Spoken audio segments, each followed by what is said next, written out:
5 দিন পর সেদিন আমি অনেক বেলা করে বেরিয়েছিলাম বলতে আগের দিন রাতের দিকে তুলিকা বলছিল সেদিন পাড়ার মাইকে করে বলে গেছে সঙ্গে প্রতিটা বাড়িতে একটা করে হ্যান্ডবিলও দিয়েছে। যদি কেউ ইন্ডিয়ান গ্যাস নিতে চায় তাহলে হ্যান্ডবিলে নিম্নলিখিত ঠিকানায় গিয়ে নাম লিখিয়ে টাকা জমা দিতে হবে। এখন তুমি কি গ্যাস নেবে নাকি কেরোসিনের স্টোভেই রান্না হবে? বলে তুলিকা আমার দিকে তাকিয়ে রইল। যে বিষয়ে কোনো অভিজ্ঞতা নেই সেই বিষয়ে কি বলবো বুঝতে না পেরে শেষে এটাই বলেছিলাম, দেখো, এসব ব্যাপারে আমার মতামতের থেকে তোমাদের মতামত অনেক বেশি গুরুত্বপূর্ণ, কারণ তোমরা ব্যবহার করবে, তাই আমার থেকে বেশি তোমরাই বুঝবে।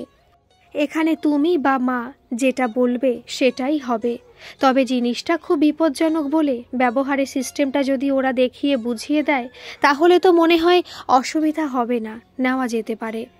বিছানার তলা থেকে হ্যান্ডবিলটা বার করে তুলিকা বলল, টাকা জমা দেওয়ার পর কোম্পানির লোক বাড়িতে এসে ডেমনস্ট্রেশন দিয়ে যাবে, এতে লেখা আছে।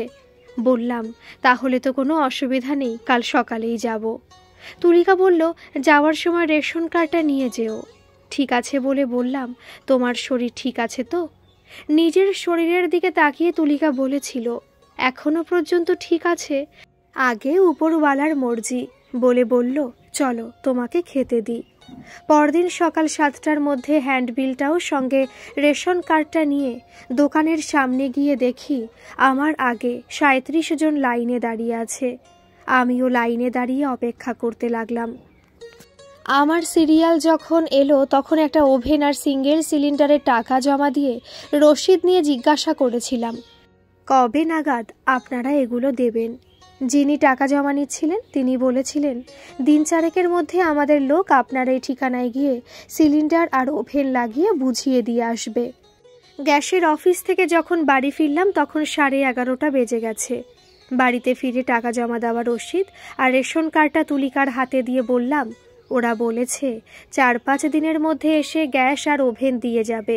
বলে জামা খুলতে খুলতে বললাম, আমি স্নান করে আসছি, খেতে দাও, বেরোবো।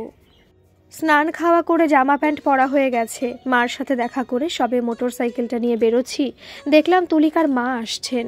মোটরসাইকেলটা রেখে শাশুড়ি মায়ের হাত থেকে ব্যাগটা নিয়ে গলা বাড়িয়ে বললাম, তুলিকা দেখো কে এসেছেন। রান্নাঘরে মা আর তুলিকা রান্না করতে করতে গল্প করছিল। উঁচু স্বরে ডাক দেওয়াতে তুলিকা বাইরে বেরিয়ে তার মাকে দেখে একটুও উচ্ছ্বাসিত না হয়ে বলল, বৌদিকে নিয়ে আসোনি?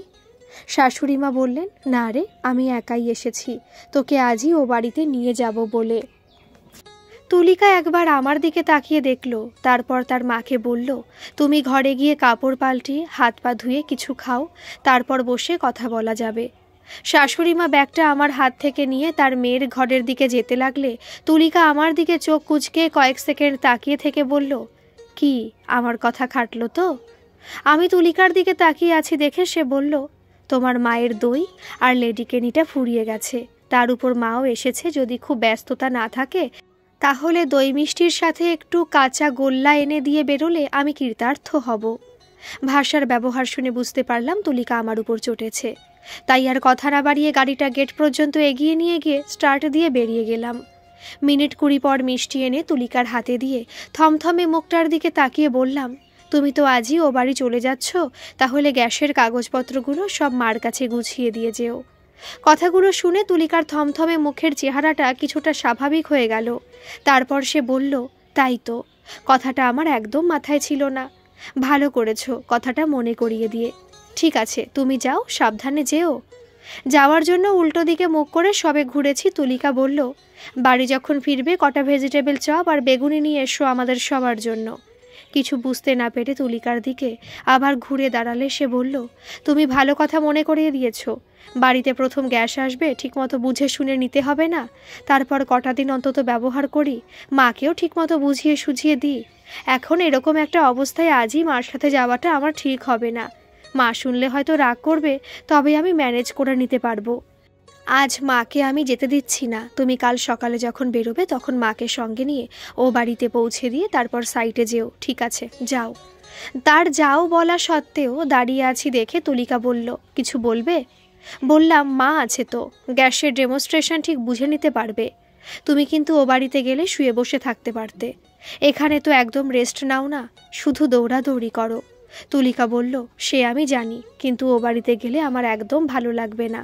তাছাড়া এখান থেকে প্রতি মাসে ডাক্তার দেখানোর সুবিধাটা অনেক বেশি, যেটা ওখান থেকে অনেকটা রাস্তা আসতে হবে, তাই যাব তো বটেই, তবে সেটা 6 মাস পর, তার আগে না। 6 মাসে অবশ্য মা তুলিকাকে তার বাপের বাড়িতে যেতে দেয়নি, কারণ মা চেয়েছিলেন 7 মাসে তুলিকার সাধ দিয়ে ও বাড়িতে পাঠিয়ে দেবেন। সেই মতো এবারই তুলিকার সাধের পর্ব মিটে গেছে আজ 5 দিন হলো। আমি আজ সকালে একটা অ্যাম্বাসেডার গাড়ি ভাড়া করে তুলিকাকে তার বাবার বাড়িতে রেখে চলে আসছিলাম আমার ব্যস্ততার কারণে, কিন্তু শাশুড়ি মা আর বৌদি আমাকে দুপুরের খাবার না খাইয়ে ছাড়বেন না বলে আটকে গেছি। বসে আছি বৌদির ঘরের সোফার উপর, তুলিকা বসেছে আমার পাশে একটা চেয়ারে। তুলিকার মা, বৌদি আর জেঠিমা তুলিকার সাথে কথা বলতে বলতে আর হাসতে হাসতে হঠাৎই জেঠিমা বললেন, তোর মা যখন তোকে 3.25 মাসে আনতে গেল তখন এলি না, বললি গ্যাসের কানেকশন দিতে আসবে, বুঝে শুনে নিতে হবে, এখন তুই বাপের বাড়িতে আসতে পারবি না। শুনে খুব অবাক হয়েছিলাম, এই ভেবে শ্যামল তো শিক্ষিত ছেলে, তাহলে সে পারতো না বুঝে নিতে? কিংবা শ্যামলের মা? অন্য মেয়েরা তাদের বাপের বাড়ি আসার জন্য নানা রকম ছুতো খোঁজে, সেখানে তুই বিয়ের আগে স্পোর্টস, আড্ডা আর সিনেমা নিয়ে থাকা মেয়ে, বিয়ের পর না জানি কি হলো উল্টে তুই ছুতো খুঁজিস যাতে বাপের বাড়ি আসতে না হয়। জ্যাঠ শাশুড়ি মায়ের কথা শুনে মনে মনে ভাবছি, আমার সামনে এসব কি বলছেন উনি? জ্যাঠ শাশুড়ি মা বলে চলেছেন, তোর নিজের কি আসতে ইচ্ছা করে না, নাকি শাশুড়ি আর শ্যামল তোকে আসতে দেয় না? বলে হাসতে লাগলেন। জ্যাঠ শাশুড়ি মায়ের মুখের দিকে তাকিয়ে হা করে তার কথা শোনাটা তুলিকার চোখ এড়ায়নি। সে সরাসরি আমার দিকে তাকিয়ে একটু চোখ নাড়িয়ে হেসে তার মা, বৌদি আর জেঠিমার উদ্দেশ্যে একদম উত্তেজিত না হয়ে ঠান্ডা মাথায় একটু আস্তে বলতে লাগলো, তাহলে আমার পুরো কথা না শুনে কিন্তু তোমরা কেউ যেতে পারবে না, কারণ কথা ভাসিয়ে দিলে তো আর হবে না, শুনতে হবে। তোমরা সঠিকটা জানো না বলেই হয়তো এই ধারণা পোষণ করে রেখেছ, পুরোটা শোনো। পাশ থেকে আস্তে করে তুলিকাকে বললাম, জেঠিমা হয়তো তোমার সাথে ঠাট্টা করেছেন, তুমি সিরিয়াসলি নিচ্ছ কেন? তুলিকা বলল, না, এটা শুধু জেঠিমার একার ব্যাপার না, কথা যখন উঠেছে সত্যিটা সবার জানা উচিত, ইনক্লুডিং তুমিও। বললাম, আমার নতুন করে কিছু জানার দরকার নেই, তোমাকে যেটুকু জেনেছি। আমার কথা শেষ করতে না দিয়ে তুলিকা বলল, না, তুমি কিছুই জানো না, আমাকে বলতে দাও। আমি চুপ করে গেলে তুলিকা বলতে লাগলো, তোমরা আমাকে ছোট পরিবার দেখে বিয়ে দিয়েছিলে যাতে আমি ভালো থাকি এই অর্থে এত বড় পরিবারের মেয়ে হয়েও রান্না থেকে শুরু করে সংসারের কোনো কাজই করতাম না, ইনফ্যাক্ট বলা ভালো জানতাম না। তোমরাও কিছু বলতে না। গ্র্যাজুয়েশন করার পর পড়াশোনার পাট যখন উঠে গেল তখন তো পাড়ায় আড্ডা দেওয়া, সাইকেল চালানো, সিনেমা দেখা, সকাল সন্ধে ক্লাব আর স্পোর্টস নিয়ে থাকাই আমার কাজ ছিল।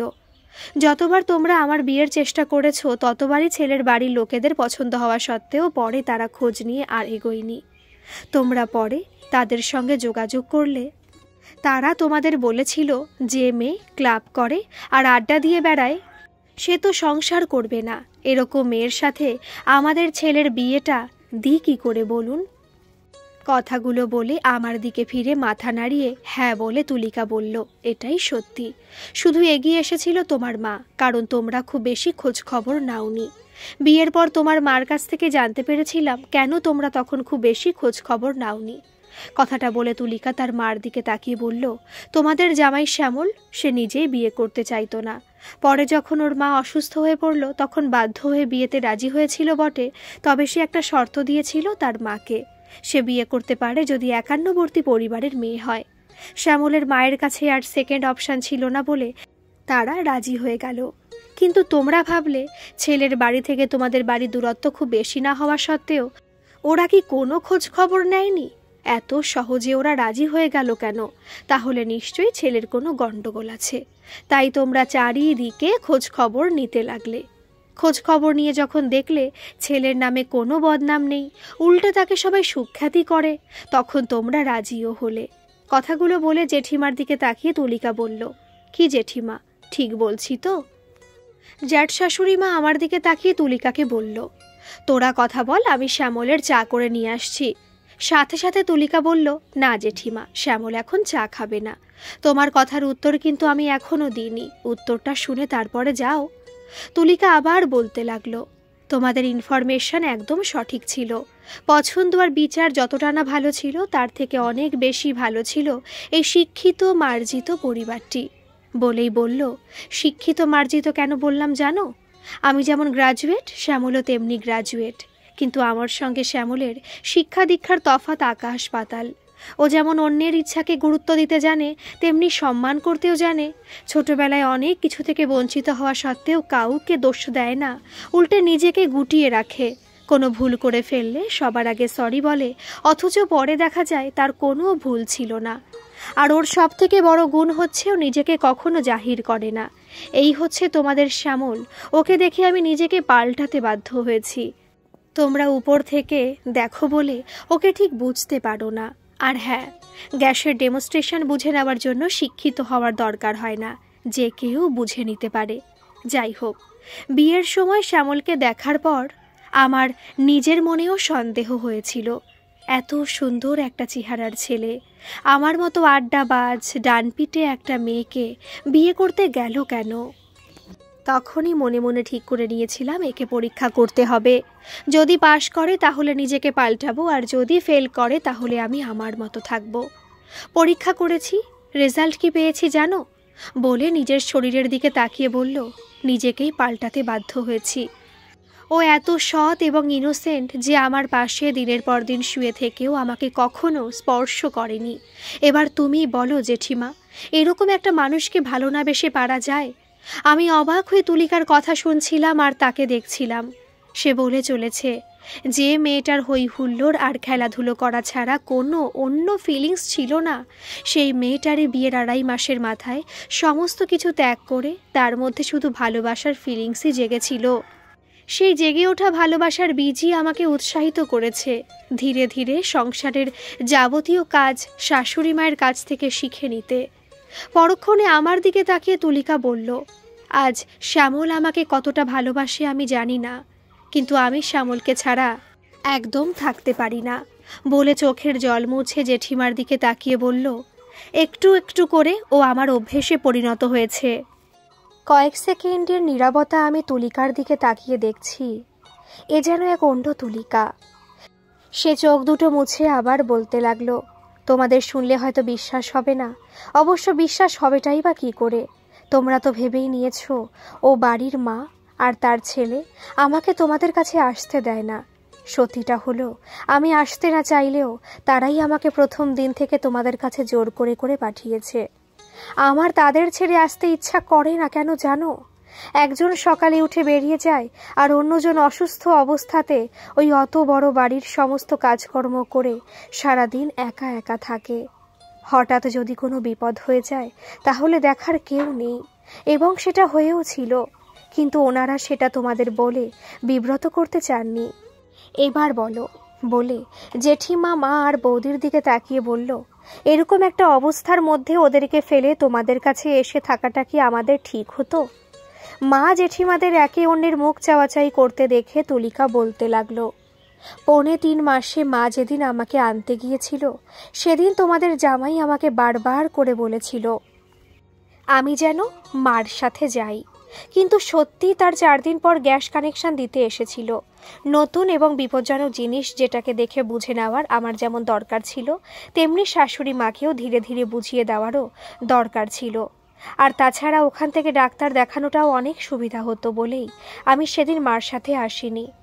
কথাগুলো বলা শেষ করে তুলিকার বলার ধরন পুরোটাই পাল্টিয়ে বলল, তোমরা যেটা ভেবে রেখেছিলে সেটা যে সত্যি না, সেটা আমার বলার প্রয়োজন ছিল, তাই বলেছি। তোমরা বিশ্বাস করতেও পারো নাও পারো। বলেই আমার দিকে ফিরে বলল, তাহলে তুমি পরশুদিন সকালে গাড়িটা নিয়ে এসো, আমি ও বাড়িতে যাব। বলে চেয়ার থেকে উঠে তুলিকা মায়ের উদ্দেশ্যে বলল, তোমরা 9 মাসের যে দিন ঠিক করবে সেই দিনের আগের দিন আমি এসে সাধের অনুষ্ঠানের পর্ব মিটিয়ে পরদিন আবার ও বাড়িতে চলে যাব। আমি চাই আমার সন্তান ও বাড়িতে থেকেই হোক। আমার দিকে আবার মুখটা ঘুরিয়ে বলল, তুমি এখনো বসে আছো কেন? তোমার না আজ সাইট ইন্সপেকশন আছে? এক্সিকিউটিভ ইঞ্জিনিয়ার এসে তো তোমার সাইটে দাঁড়িয়ে থাকবেন, দেরি করো না, গাড়ি দাঁড়িয়ে আছে, তাড়াতাড়ি যাও। আমি সোফা থেকে উঠে যখন বেরিয়ে আসছি তখন দেখলাম শাশুড়ি মা বৌদি এবং জ্যাঠ শাশুড়ি মা একে অন্যের মুখ চাওয়াচাই করছেন, কিন্তু কিছু বলতে পারছেন না। গাড়িতে বসার পর গাড়িটা যখন স্টার্ট দিল, দেখলাম তুলিকা আস্তে আস্তে বাইরের বারান্দায় এসে হাত নাড়তে লাগলো। গাড়িটা দূরে চলে আসার পর তখনও তুলিকার কথাগুলো যেন আমার কানে বাজছে। তুলিকার এই ঠান্ডা শীতল মূর্তি আমি আগে কখনো দেখিনি।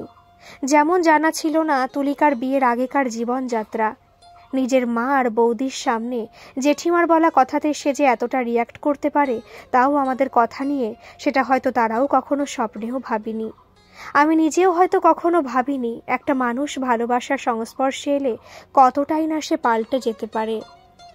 9 মাস 7 দিনের মাথায় ভালো দিন থাকায় সেদিন তুলিকার সাধের অনুষ্ঠানটা মিটেছিল ভালোভাবেই, কেননা শ্রাবণ মাস হলেও সেদিন বৃষ্টি হয়নি। পরদিন ছিল বুধবার। ভোর রাত থেকে একটানা বৃষ্টি হয়ে চলেছে, কখনো জোরে কখনো আস্তে।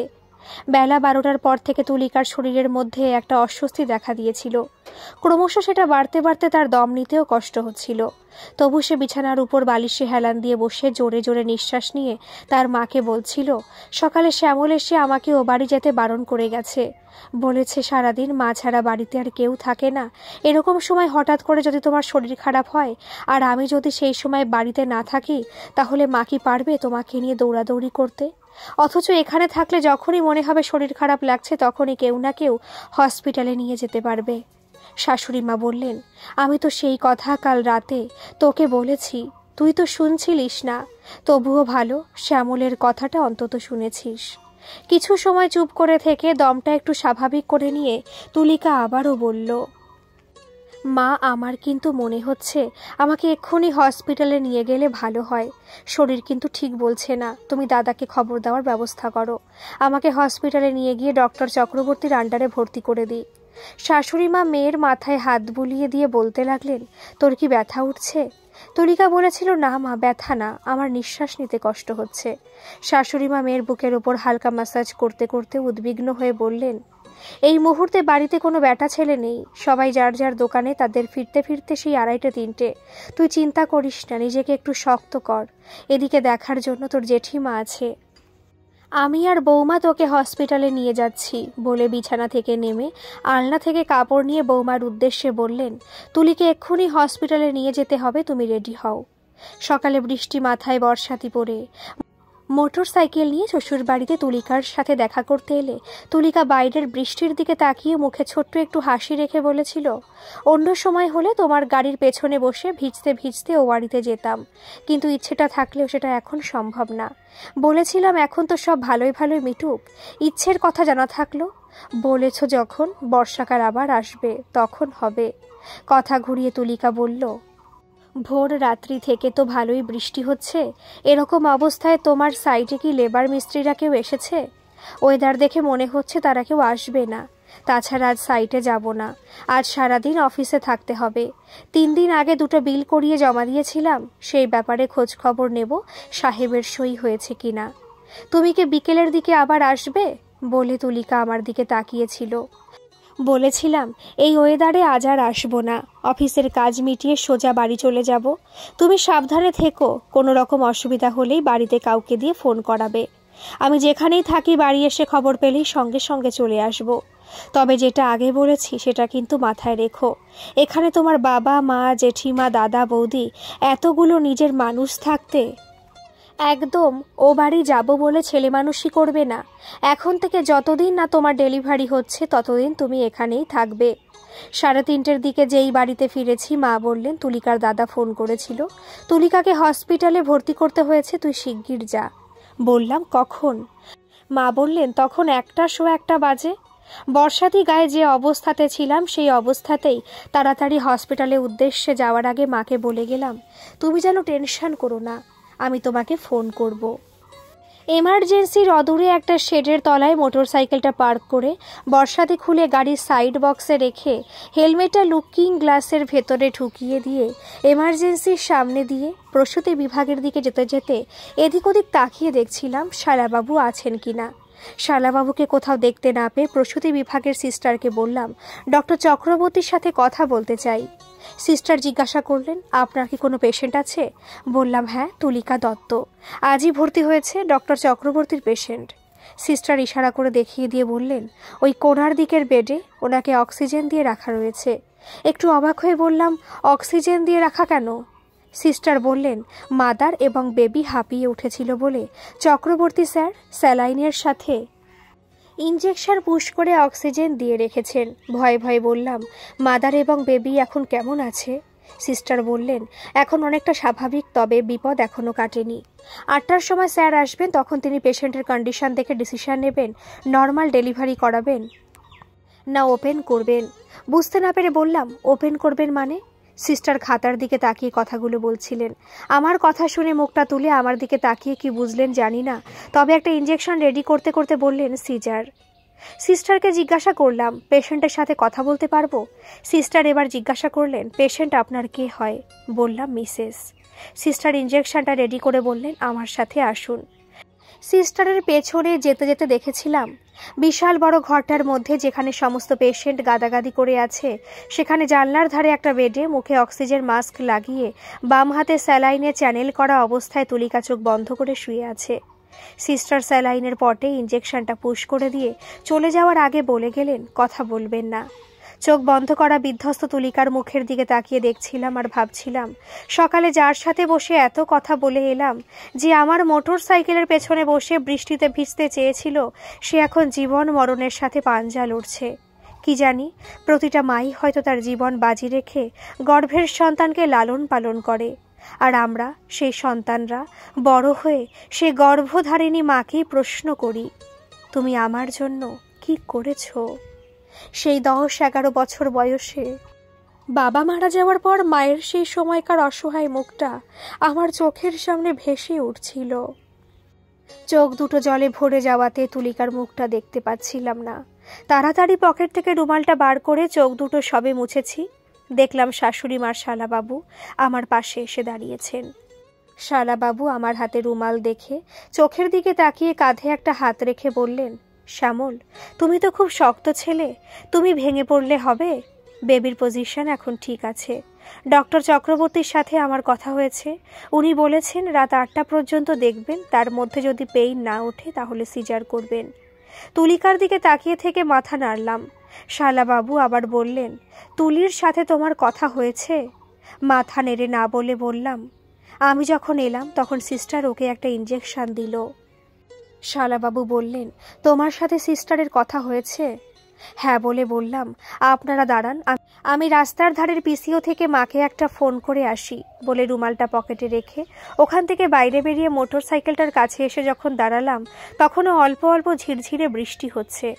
আবার বর্ষাতি পড়তে হবে, এই অছিলায় হেলমেটটা পরে মোটর সাইকেল স্টার্ট দিয়ে হসপিটালের বাইরে রাস্তার ধারের পিসিওর সামনে যখন এলাম, দেখলাম একজন কথা বলছে। মোটর সাইকেলটা বাইরে রেখে হেলমেটটা খুলে হাতে নিয়ে দোকানের ভেতরে দাঁড়িয়ে অপেক্ষা করছি। ভদ্রলোক বেরোলে মাকে বলবো একদম যেন টেনশন না করে। তুলিকা এখন ঘুমোচ্ছে। রাত 8টার পর ডাক্তার এসে ডিসিশন নেবেন ডেলিভারি নর্মাল করাবেন নাকি সিজার। রাত 9টার পর প্রসূতি বিভাগের ঠিক বাইরে আমি আর শালাবাবু অপেক্ষা করছিলাম। তখন একজন ওয়ার্ড বয়ের মতো এসে বললেন, ডাক্তারবাবু আপনাদের লেবার রুমের সামনে যেতে বলেছেন। তাকে জিজ্ঞাসা করলাম, লেবার রুম কোন দিকে? সে হাত দিয়ে দেখিয়ে দিয়ে চলে গেল। আমি আর শালাবাবু সেখানে গিয়ে দেখি স্ট্রেচারের উপর শুয়ে আমাদের জন্যই হয়তো অপেক্ষা করছিল তুলিকা। সামনে যেতে গেলে মাথার পাশে দাঁড়িয়ে থাকা একজন সিস্টার বললেন, ওখান থেকে কথা বলুন, কাছে আসবেন না। যেখানে দাঁড়িয়েছিলাম সেখান থেকে বললাম, আমি আর দাদা আছি, তুমি শুধু একটু মনের জোর রাখো, বেবিকে নিয়ে বাড়ি যেতে হবে না। দাদু দিদা ঠাকুমা সব অপেক্ষা করে আছে। হয়তো কষ্টের মধ্যে একটু হাসার চেষ্টা করে খুব আস্তে তুলিকা বলল, তুমি? পাশে শালাবাবু দাঁড়িয়ে আছে জেনেও বললাম, তুমি এত কষ্ট করে যাকে বাবা হওয়ার সুযোগ করে দিচ্ছ, সে তার স্ত্রী আর সন্তানের অপেক্ষায় থাকবে। সিস্টার এবার স্ট্রেচারটা মাথার দিকে ধরে ভেতরে নিয়ে যাওয়ার আগে বললেন, আপনারা বাইরে গিয়ে অপেক্ষা করুন, সময় মতো খবর দেওয়া হবে। তুলিকাকে নিয়ে সিস্টার এগিয়ে যেতে লাগলো। আমি সবুজ পর্দাটা খানিকটা সরিয়ে যতক্ষণ না পর্যন্ত তুলিকাকে লেবার রুমের ভেতরে নিয়ে গেল, ততক্ষণ পর্যন্ত আমি দেখতে লাগলাম। আমি এও দেখলাম চ্যানেল করা হাতটার একটা আঙুল আস্তে আস্তে উঁচু হলো। আমি হাত নাড়লাম, সিস্টার তুলিকাকে নিয়ে ভেতরে চলে গেল। তখনও দরজার দিকে তাকিয়ে আছি দেখে শালাবাবু আমার কাঁধের উপর হাত রেখে বললেন, চলো শ্যামল, আমরা বাইরে গিয়ে বসি। ভেতরে কি হচ্ছে আমরা কিছুই জানি না। রাত 12:26 সেই সিস্টার এসে খবর দিলেন মেয়ে হয়েছে। সিস্টারকে জিজ্ঞাসা করলাম, এত দেরি হলো কেন, তুলিকা কেমন আছে? স্যার চেষ্টা করছিলেন নর্মাল ডেলিভারি করানোর এবং সেই জন্যই দেরি হয়েছে বলে একটু হেসে সিস্টার বললেন, স্যারের চেষ্টা সফল হয়েছে, এখন মা মেয়ে দুজনেই ভালো আছে। খবরটা শুনে খুব খুশি হয়ে হাসি মুখে বললাম, থ্যাংক ইউ সিস্টার। সিস্টার সঙ্গে সঙ্গে বললেন, শুধু মুখে থ্যাংক ইউ দিলে হবে না, মিষ্টি খাওয়াতে হবে। অবশ্যই বলে বললাম, কাল সকালের দিকে আপনি থাকবেন? সিস্টার বললেন, আমার 8টা পর্যন্ত ডিউটি। বললাম, 7টা 7:30টার মধ্যে এলে আমাকে ভেতরে ঢুকতে দেবেন? সিস্টার না বলে বললেন, ফিমেল ওয়ার্ডে সকালে আপনাকে ঢুকতে দেবে না। বললাম, আমার মিসেস আর তার বাচ্চার জন্য ফিমেল ওয়ার্ডের সবাইকে মিষ্টি তো খাওয়াতে পারি। সিস্টার বললেন, পারেন, তবে সে তো অনেক। বললাম, কত? বললেন, 70-75 জনের মতো হবে। অসুবিধা নেই, ঠিক আছে, আমি 7:30টার মধ্যে এসে আপনার হাতে দিয়ে যাব, আপনি নিজেও খাবেন, সবাইকে খাওয়াবেন। সিস্টারের বোধহয় বিশ্বাস হলো না, তাই তিনি একটু হেসে বললেন, পেশেন্টের বাড়ির লোক ওরকম বলে শেষ পর্যন্ত কেউ আসে না। ঠিক আছে, আপনার জন্য অপেক্ষা করব, আসবেন। বললাম, বাচ্চার মাকে এখন দেখা যাবে না? পাশ থেকে শালাবাবু বললেন, একটু দেখুন না, যদি দেখা করা যায়। সিস্টার বললেন, মাকে এখন দেখা যাবে না, তার ওয়াশের অনেক কাজ আছে, দাঁড়ান বাচ্চাটাকে দেখিয়ে দিচ্ছি বলে সিস্টার রুমের মধ্যে চলে গেলে বাঁধভাঙা খুশির খবরে নিজেকে সংযত করতে না পেরে পাশে দাঁড়িয়ে থাকা শালাবাবুকে জড়িয়ে ধরে বললাম, দাদা, আমি মেয়ের বাবা হয়েছি। শালাবাবু আমাকে পিঠ চাপড়িয়ে দিয়ে বলতে লাগলেন, তুমি শুধু বাবা হওনি, আমিও তো মামা হয়েছি। আমাদের হাসি আর কথার মাঝে টাওয়ালের উপর বাচ্চাটাকে নিয়ে এসে একটু দূরে দাঁড়িয়ে সিস্টার বললেন, এই হচ্ছে আপনার মেয়ে। হাত বাড়িয়ে বাচ্চাটাকে নিতে গেলে সিস্টার সরি বলে বললেন, আপনার হাতে দিতে পারলাম না, কারণ আপনার মিসেস বারণ করে দিয়েছেন, আপনার হাত জামা প্যান্ট অপরিষ্কার বলে। আর হ্যাঁ, এও বলেছেন এখানে আর অপেক্ষা না করে বাড়ি গিয়ে চিন্তিত মানুষগুলোকে খবর দিতে। বললাম, ঠিক আছে সিস্টার, যাচ্ছি। কাল সকালে কিন্তু ফ্রেশ জামা প্যান্ট পরে আসবো, তখন বাচ্চাটাকে কোলে নিতে পারবো তো? সিস্টার হেসে বললেন, ঠিক আছে, আসুন। শালাবাবুকে বললাম, চলুন, আপনাকে আগে বাড়ি পৌঁছে দিয়ে তারপর আমি বাড়ি যাব, তবে তার আগে মাকে একটা ফোন করব। পরদিন বৃহস্পতিবার। ঘুম থেকে ওঠা অবধি এখনো পর্যন্ত বৃষ্টি না হলেও আকাশে মেঘ থাকায় সূর্যদেবের দেখা পাওয়া যায়নি। সকাল 6টার মধ্যে সাবান মেখে স্নান করে তুলিকার করে রাখা ইস্ত্রি করা জামা প্যান্ট পরে হসপিটালে বেরোবো বলে রেডি হচ্ছি দেখে মা বললেন, অত রাতে ফিরে কিছু তো খেলি না, এখন আবার মিষ্টি কিনে হসপিটালে যাবি বলে বেরোচ্ছিস? এত সকালে তোর মিষ্টির দোকান খুলেছে তো? বলেই বললেন, কাল রাতে কিছু খেলি না, এখন আবার না খেয়ে কখন ফিরবি তার ঠিক নেই, একটু বস, গরম কিছু করে দিই, খেয়ে যা। চিন্তা করে দেখলাম, ঠিকই তো, 6:30 এখনো বাজেনি, দোকান অন্তত 7টার আগে খুলবে না। এতটা সময় দোকান খোলার জন্য অপেক্ষা না করে মা বলছেন যখন, কিছু খেয়ে যাওয়াই ভালো। মাকে বললাম, ঠিক আছে, তাড়াতাড়ি যা হয় তাই করে দাও। বলা মাত্র মা গ্যাস জ্বালিয়ে হাঁড়িতে চাল, আলু আর 2টো ডিম দিয়ে বললেন, ফিরবি কখন? বললাম, হসপিটালে কিছু সময় কাটিয়ে ওখান থেকে সাইডগুলোতে যাব। গতকাল বৃষ্টির জন্য যেতে পারিনি, আজ সাইডগুলো ঘুরে বাড়িতে ফিরে তোমাকে নিয়ে হসপিটালে যাব, তোমার নাতনিকে দেখাতে। মা বললেন, তুই কি জানিস, তোদের ভাইয়েদের মধ্যে এখনো পর্যন্ত এই প্রথম কোনো মেয়ের সন্তান জন্মালো, আর তার মুখ দেখতে যাব খালি হাতে? বলে বললেন, তুই বস, আমি আসছি। মিনিট 2-3 পরে এসে মা আমার হাতে 1500 টাকা দিয়ে বললেন, তুই আমাকে যা হাত খরচ দিতিস তার থেকে বাঁচিয়ে এটা রেখেছিলাম, যখন বাড়ি ফিরবি একটা সোনার কিছু কিনে আনিস। টাকাগুলো থেকে 100 টাকা নিয়ে বাকি টাকাটা মার হাতে ফেরত দিয়ে বললাম, তোমার সোনার জিনিস কেনার জন্য আর যা লাগে আমি দিয়ে দেব, ওটা তুমি রেখে দাও, কখন কোন কাজে লাগে। এখানে মুখ দেখাই বলো আর যাই বলো, তোমার আশীর্বাদটাই বড় কথা। তুমি আশীর্বাদ করো আমার মেয়েটা যেন ঈশ্বরে বিশ্বাসী হয়। ডিম আলু সিদ্ধ মাখা দিয়ে ফ্যানে ভাত খেয়ে মিষ্টির দোকানের ব্যাগে 80 পিস রসগোল্লা 3টে হাঁড়িতে করে নিয়ে হসপিটালে ফিমেল ওয়ার্ডের গেটের সামনে এসে যখন দাঁড়ালাম তখন 7:35। ভেতরে ঢুকতে দিচ্ছে না দেখে বললাম, সিস্টারকে একটু খবর দিন, উনি আমাকে আসতে বলেছিলেন। খানিক পরে অন্য একজন সিস্টার এলে বললাম, আপনি না, কাল রাতে আমার মিসেসের ডেলিভারির সময় যিনি ছিলেন তাকে একটু ডেকে দিন। পরে সেই সিস্টার এলে তার হাতে ব্যাগটা দিয়ে বললাম, দিদি, এতে 80 পিস মিষ্টি আছে। সিস্টার ব্যাগটা নিয়ে আমাকে ভালো করে দেখে বললেন, মেয়েকে কোলে নেবেন বলে দেখি তৈরি হয়ে এসেছেন। হেসে হ্যাঁ বলে বললাম, তুলিকাকে একটু দেখতে পাবো? সিস্টারও হেসে বললেন, আসুন। ঘরে ঢুকে টেবিলের ওপর মিষ্টির ব্যাগটা রেখে সিস্টার সবার উদ্দেশ্যে বললেন, ২৬ নম্বরের মেয়ে হয়েছে বলে সবাইকে তার বাড়ির লোক মিষ্টি খেতে দিয়েছে। ঘরটার মধ্যে সবার দৃষ্টি আমার দিকে, এমনকি তুলিকারও। আমি যখন তুলিকার বেডের সামনে এসে দাঁড়ালাম, দেখলাম তার বেডের পেছনে দেওয়ালের গায়ে ২৬ নম্বর লেখা। তুলিকা আমাকে লক্ষ্য করে হেসে বলল, অন্য কোনো সময় তো দেখি না এত সাজগোজ করতে, আজ মেয়ে কোলে নেবে বলে কি এত সাজগোজ?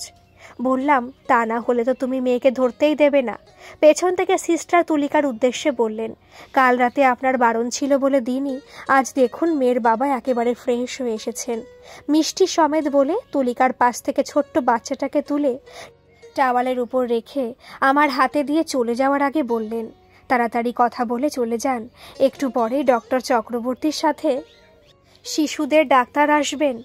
সন্তানকে ২ হাতের উপর নিতেই কেমন যেন ভয় ভয় করতে লাগলো। এত ছোট আর নরম, যদি হাত ফসকে পড়ে যায়। তাই বুকের দিকে হালকা করে চেপে ধরে তার চোখ বন্ধ করে থাকা মুখটার দিকে কয়েক মুহূর্ত তাকিয়ে থেকে বললাম, কি রে, চোখ খুলে দেখ, আমি তোর বাবা। ওদিক থেকে তুলিকা বলল, এই যে বাবা, যদি মেয়ে কোলে নেওয়ার শখ মিটে থাকে আপাতত যাও, ডাক্তাররা এসে যদি তোমাকে দেখে তাহলে কিন্তু ওই সিস্টাররাই বকা খাবে। যাচ্ছি বলে মেয়েটাকে সাবধানে তুলিকার পাশে রেখে বললাম, কাল তোমার কষ্ট দেখে আমি নিজেই ভয় পেয়ে গিয়েছিলাম। তুলিকা অল্প হেসে বাচ্চাটার দিকে তাকিয়ে বলল, কষ্ট আর অসহ্য যন্ত্রণায় চোখের জলে দৃষ্টি ঝাপসা হয়ে আসছিল, মনে হচ্ছিল দমটা যেন বেরিয়ে যাবে। ঠিক তখনই বাচ্চাটাকে উঁচু করে ধরে ডাক্তার যখন বললেন, এই আপনার বেবি, তখন সেই বাচ্চার দিকে তাকিয়ে সমস্ত যন্ত্রণা ভুলে ঝাপসা দৃষ্টির মধ্যেও একটা তৃপ্তি অনুভব করেছিলাম। বললাম, এখন ঠিক আছো তো? মুখটা গম্ভীর করে তুলিকা বলল, এসেছো তো সেজে গুজে মেয়েকে দেখতে, মেয়ের মায়ের খবর নেওয়ার সময় তোমার কোথায়? সাথে সাথে বললাম, তুমি তো আমার আসল, আর মেয়ে হলো আমার সুদ। তুলিকা বলল, সুদ মানে? বললাম, বাজারে যারা টাকা ধার দেয় তারা কি বলে জানো? তুলিকা মাথা নাড়লে বললাম, তারা বলে আসলের চেয়ে সুদের মায়া বেশি। কথাটা শুনে তুলিকা কিছু বলে তার আগে চলে যাওয়ার জন্য 2 পা বাড়িয়ে বললাম, বিকেলে তোমাকে আর নাতনিকে দেখতে মা আসবেন। সাইড থেকে ফিরে ব্যাংকে গিয়ে কিছু টাকা তুলে সোনার দোকান থেকে 2টো চেন কিনে বাড়ি যখন ফিরলাম তখন 3:30 বেজে গেছে। দেখলাম মা বাইরের সিঁড়ির সামনে বসে কাজের মাসির সাথে কথা বলছেন।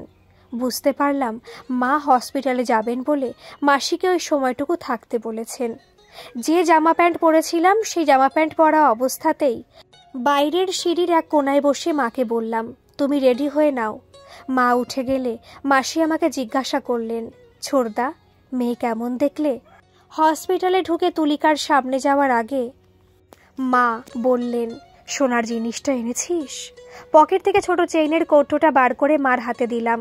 মা কৌটোটা নিয়ে আমার সঙ্গে তুলিকার সামনে এসে বাচ্চাটার মুখের দিকে তাকিয়ে কৌটোটা থেকে চেনটা বার করে নিজে একবার ভালো করে দেখে নাতনির গলায় সেটা পরিয়ে দিয়ে বললেন, এ তো একেবারে মা লক্ষ্মী।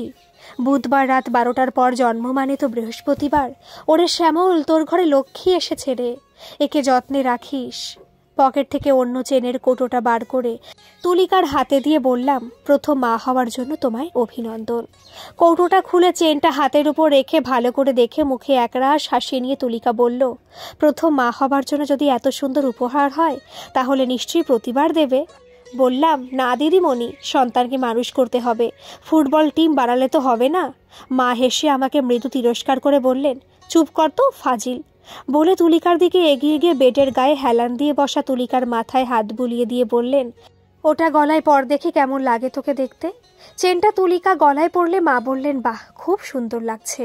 পাশ থেকে বললাম, কাকে, তুলিকাকে না চেনটাকে? মা বললেন, তোর ওই চেনটা কার গলায় ঝুলছে দেখতে হবে তো। ওটা আমার মেয়ের গলায় উঠেছে বলেই না এত সুন্দর হয়েছে। তুলিকা চোখ নাড়িয়ে হেসে বলল, ঠিক বলেছেন মা। তারপর আস্তে আস্তে মাথা নাড়িয়ে বলল, যখন খুব কষ্ট হচ্ছিল, মনে হচ্ছিল আর বাঁচব না, তখন ভেবেছিলাম এবার যদি বেঁচে যাই দ্বিতীয়বার আর কখনো মা হব না। কিন্তু মা হবার পর সন্তানের চেহারাটা যখন দেখলাম তখন আর কোনো কষ্টটাকে কষ্ট বলেই মনে হচ্ছিল না, বরং সেই মুহূর্তটা সমস্ত মায়া, মমতা আর মাতৃত্ব আমার সন্তানকে ঘিরেই ছিল। আমার দৃষ্টি তখন শুধুমাত্র আমার সন্তানের উপরেই ছিল। ভেতরে ভেতরে অনুভব করছিলাম কেমন যেন একটা সুখ, আনন্দ আর শান্তি। মা বললেন, এখন তুই কেমন আছিস?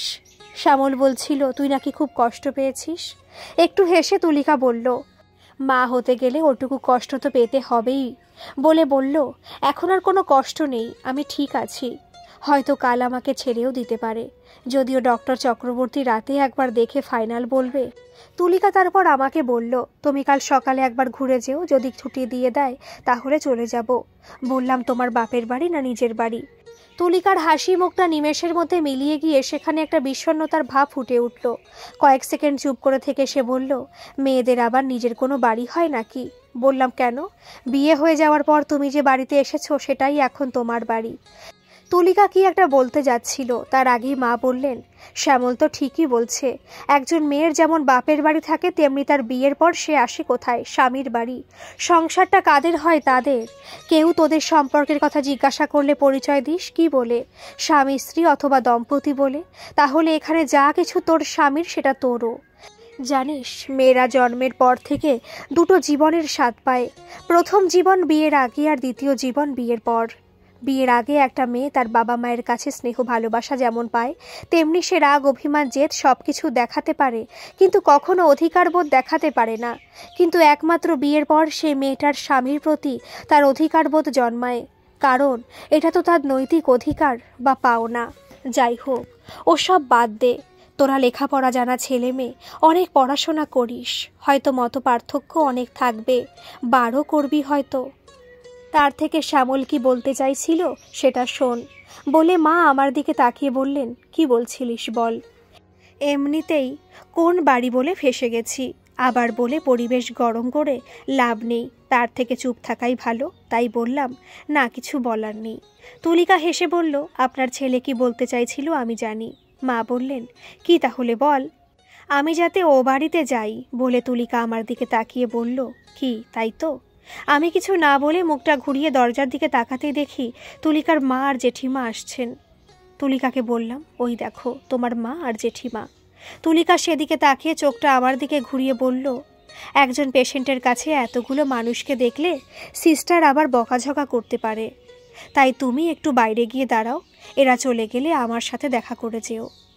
প্রায় ৪৫ মিনিট পর শাশুড়িমা, জেঠিমার আমার মা হাসতে হাসতে বেরিয়ে এসে গেটের বাইরে আমাকে দাঁড়িয়ে থাকতে দেখে জেঠিমা বললেন, তুলিকে যদি কাল ছুটি দিয়ে দেয় তাহলে ওকে আমাদের বাড়িতে নিয়ে এসো। ষষ্ঠী পুজোর পার চুকিয়ে দিন 15 থাকবে বলেছে তুলি। মনে মনে খুশি হলেও সেটা প্রকাশ না করে এমনি বললাম, ঠিক আছে তাই হবে। বললাম, আপনারা কি চলে যাচ্ছেন? শাশুড়িমা বললেন, হ্যাঁ আমরা যাই। তোমার মা এখানে দাঁড়াক, তুমি তুলির কাছ থেকে ঘুরে এসো। বলেই বললেন, তোমার মায়ের দেওয়া নাতনির চেন আর তোমার দেওয়া তুলির চেনটা খুব সুন্দর হয়েছে। একটু হেসে মাকে বললাম, তুমি তাহলে দাঁড়াও, তুলিকা কি বলে শুনে আসছি। তুলিকার কাছে গেলে সোনার চেন দুটো আলাদা আলাদা কৌটোর মধ্যে ভরে আমার হাতে দিয়ে বলল, আজ তোমার মায়ের সামনে মা আর জেঠিমার কাছে ক্ষমা চেয়ে নিয়েছি। কৌটো দুটো পকেটে রেখে বললাম, কি ব্যাপারে? তুলিকা মেয়েকে বোধহয় দুধ খাওয়াবে, তাই তাকে কোলে নিয়ে বলল, ওই যে সেই 7 মাসেও বাড়িতে গিয়ে মা জেঠিমার বৌদিকে তোমার সামনে যেভাবে কথাগুলো বলেছিলাম সেটা বলা ঠিক হয়নি বলে। সেদিন তোমার পাশে বসে আমি কিন্তু বলেছিলাম, হয়তো জেঠিমা তোমার সঙ্গে ঠাট্টা করছেন, কিন্তু কেন যে তুমি সেদিন অত রাগ করেছিলে? যদিও তোমার রাগের বহিঃপ্রকাশ উত্তেজিত ভাব ছিল না ঠিকই, তবু মা জেঠিমা তো ওভাবে বলা ঠিক হয়নি। তোমাকে এও বলেছিলাম, সব কথার উত্তর দিতে হয় না। যাই হোক, আজ যখন ক্ষমা চেয়ে নিয়েছো তাহলে জানতে পারি কি সেদিন কেন অত রাগ করেছিলে? আসলে সেদিন জেঠিমা সামান্য গ্যাসের ব্যাপার নিয়ে তোমাকে আর তোমার মাকে শিক্ষিত কিনা প্রশ্ন করেছিল বলে আমি রেগে গিয়েছিলাম। হেসে বললাম, কেউ একজন কাউকে শিক্ষিত কিংবা অশিক্ষিত বললেই বাকি, যার উদ্দেশ্যে যে বা যারা বলছে তাতে তার কি কিছু এসে যায়? আসলে তুমি আমাদের ভালোবাসো বলেই হয়তো সেদিন রিয়াক্ট করেছিলে, কিন্তু যাদের উপর তুমি রাগটা দেখিয়েছিলে তারা কারা এটা ভুলে গেলে। তারা তোমার সব থেকে আপনজন, একজন তোমার মা আর একজন যিনি তোমাকে কোলে পিঠে করে মানুষ করেছিলেন বলেই বললাম। তা আজ হঠাৎ এ কথা উঠল কেন? তুলিকা বলল, ওই যে তুমিই তো সেদিন বলেছিলে সময় সুযোগ বুঝে মা জেঠিমার কাছে ক্ষমা চেয়ে নিতে। আর তাছাড়া আজ মা হয়ে অনুভব করছি সন্তানের দেওয়া ব্যথা একজন মাকে কতটা কষ্ট দিতে পারে। খুব ভালো করেছো বলে হেসে বললাম। জেঠিমা বললেন তুমি নাকি ও বাড়িতে দিন 15 থাকবে বলেছ। তুলিকা হ্যাঁ বলে বলল, বিয়ের পর এই প্রথম মা জেঠিমার কাছে গিয়ে থাকতে ইচ্ছা করছে। তাছাড়া তুমিও তো সেটা চাও। আমি চাই যাতে তুমি অনেকগুলো মানুষের মধ্যে থেকে ভালো থাকো। আর বাকি কথা শেষ করার আগেই সিস্টার এসে বললেন, ভিজিটার্স আওয়ার অনেকক্ষণ আগে শেষ হয়ে গেছে, এবার যান, ডাক্তারবাবু আসবেন। ঠিক আছে, কাল সকাল 7:30টার মধ্যে এসে তোমার খোঁজ নিয়ে যাব বলে মা আর মেয়ের দিকে তাকিয়ে হেসে ফিমেল ওয়ার্ড ছেড়ে গেটের বাইরে দাঁড়িয়ে থাকা মাকে নিয়ে বাড়ির উদ্দেশ্যে রওনা দিলাম। পরদিন সকালে গিয়ে ডাক্তার কি বলেছেন জিজ্ঞাসা করতে তুলিকা বলল, ডক্টর চক্রবর্তী বাড়ি চলে যেতে বলেছেন, কিন্তু চাইল্ড স্পেশালিস্ট যিনি ছিলেন তিনি বলেছেন মেয়ের জন্ডিস হয়েছে। উনি এও বলেছেন চিন্তা করার কিছু নেই, 3 দিন পর একবার দেখিয়ে নিয়ে যেতে। বললাম, উনি কোথায় বসেন সেটা শুনে নিয়েছো তো? তুলিকা হ্যাঁ বললে বললাম, তাহলে আমি তোমাদের নিয়ে যেতে কখন আসব? ওই 11টার দিকে এসো, ডিসচার্জ পেপার পেতে হয়তো একটু সময় লাগবে। ঠিক আছে বলে ঘুমন্ত মেয়েটার দিকে তাকিয়ে তাকে ভালো করে দেখেও জন্ডিসের লক্ষণ কিছু বুঝতে না পেরে বললাম, ডাক্তার কি কোনো ওষুধ দিয়েছেন? ডাক্তার কাল ওকে দেখে ওর মুখে 1 ফোঁটা ওষুধ দিয়ে বলেছিলেন আজ সকালে কিনে 1 ফোঁটা করে 3 বার খাওয়াতে, বলে বালিশের তলা থেকে একটা প্রেসক্রিপশন বার করে তুলিকা আমার হাতে দিলে বললাম, ওষুধটা আমি এক্ষুনি এনে দিচ্ছি। এখনকার মতো এই পর্যন্তই থাক। এর অন্তিম পর্ব আজ সন্ধে 7:30টায় আমি আপলোড করে দেব। গল্পটি কেমন লাগছে অবশ্যই কমেন্টে জানাবেন। ভালো লাগলে একটা সাবস্ক্রাইব করে আমার পাশে থাকবেন। ধন্যবাদ।